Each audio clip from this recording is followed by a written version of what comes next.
প্রতিদিন একই রকম ব্রেকফাস্ট খেয়ে যদি আপনারা বোর হয়ে থাকেন তাহলে এই রেসিপিটা একবার ট্রাই করতে পারেন। সবার প্রথমে একটি ব্যাটার রেডি করতে হবে। তার জন্য লাগবে 2 কাপ সুজি, সামান্য লবণ, হাফ চা চামচ চিনি। এরপর অল্প একটু জল দিয়ে একটা স্মুথ পেস্ট বানিয়ে নিতে হবে।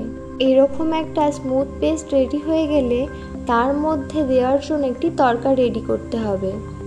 তার জন্য পরিমাণ মতো সাদা তেলের মধ্যে সর্ষে, জিরে, মৌরি, ছোলার ডাল দিয়ে একবার নাড়াচাড়া করে নেব।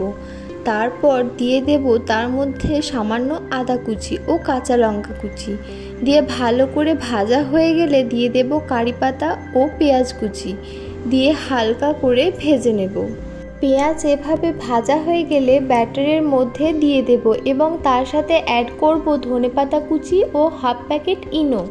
তারপর সামান্য জল দিয়ে ভালো করে মিশিয়ে নিলেই ব্যাটারটি পারফেক্টলি রেডি।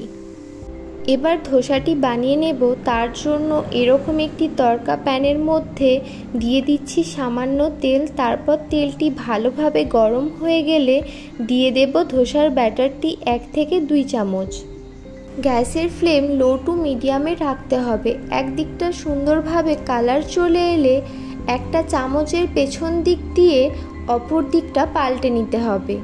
ঠিক এভাবেই 2 দিকটা লাল লাল করে ভাজা হয়ে গেলে তুলে নেব। এবার একইভাবে বাকিগুলোও ভেজে নেব। এবার ধোসার সাথে খাওয়ার জন্য একটি চাটনি তৈরি করব। তার জন্য একটি কড়াইয়ে কিছুটা বাদাম ভালো করে ভেজে নেব। তারপর সামান্য তেল দিয়ে হাফ চা চামচ জিরে, হাফ চা চামচ ছোলার ডাল ও 2টো শুকনো লঙ্কা দিয়ে হালকা করে ভেজে নেব। তারপর দিয়ে দেব একটা মিডিয়াম সাইজের পেঁয়াজ কুচি ও টমেটো কুচি, কয়েক কোয়া রসুন ও সামান্য কাশ্মীরি লঙ্কা গুঁড়ো দিয়ে ভালো করে ভেজে নেব।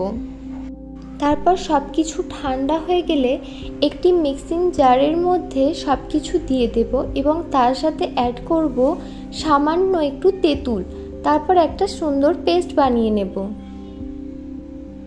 এবার পুরোটা একটা বাটির মধ্যে তুলে নিয়ে স্বাদ মতো লবণ দিয়ে ভালো করে মিশিয়ে নেব। এবার সর্ষে ও শুকনো লঙ্কার একটি তড়কা দিয়ে দিলেই রেডি ধোসার সাথে খাওয়ার জন্য চাটনি।